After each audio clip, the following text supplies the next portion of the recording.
Pai, do Filho e do Espírito Santo. Amém. O Senhor esteja convosco. Ele está no meio de nós. Proclamação do Evangelho de Jesus Cristo segundo Mateus. Glória a vós, Senhor. Quando Jesus desceu da montanha, seguiram-no grandes multidões. Aproximou-se um leproso que se prostrou diante dele e dizendo: Senhor, se queres, podes purificar-me. Jesus estendeu a mão, tocou nele e disse: Eu quero, fica purificado. E imediatamente ficou purificado de sua lepra. Então Jesus lhe disse: Olha, não fales nada a ninguém, mas vai mostrar-te ao sacerdote e apresenta a oferenda prescrita por Moisés, para que lhe sirva de testemunho. Palavra da salvação. Glória a vós, Senhor. Queridos irmãos e irmãs, este homem leproso entendeu tudo.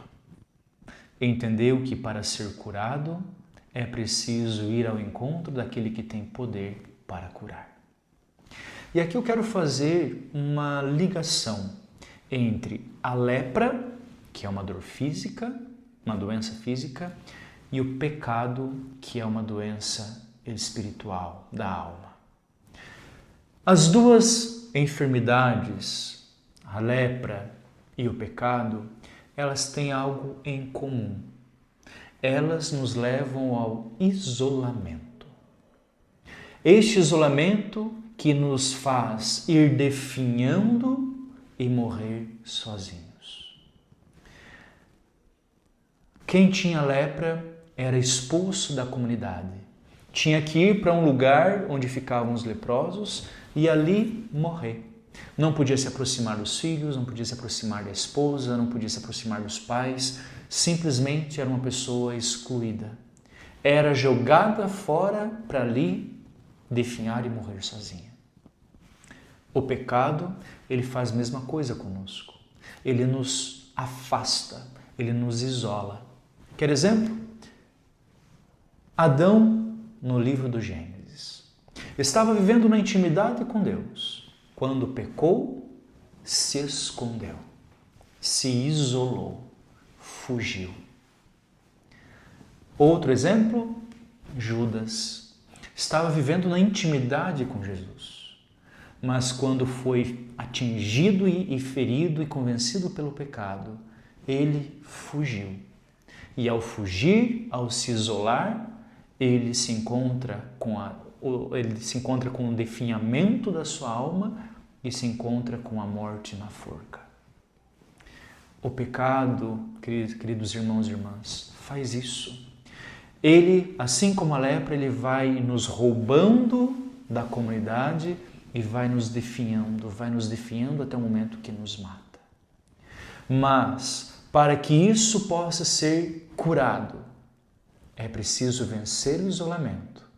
É preciso não fugir, mas ir ao encontro de quem pode nos curar. O leproso foi ao encontro, aproximou-se de Jesus. Nós precisamos não fugir, mas também nos aproximar, correr ao encontro de Cristo, que tem a condição de perdoar os nossos pecados. É preciso retornar, é preciso buscar estar próximo de Deus, para que Ele, médico de nossas almas, possa curar, nos transformar e nos devolver à comunidade para sermos um testemunho no mundo. Não deixe de buscar a tua confissão. Não deixe, mesmo que o pecado queira jogar na tua cara, que você é indigno, que você não presta, que você está tudo errado, que você não vale nada. Não deixe de voltar para aquele que é o único que é capaz de te curar. O isolamento pode te matar. Não se deixe levar por isso.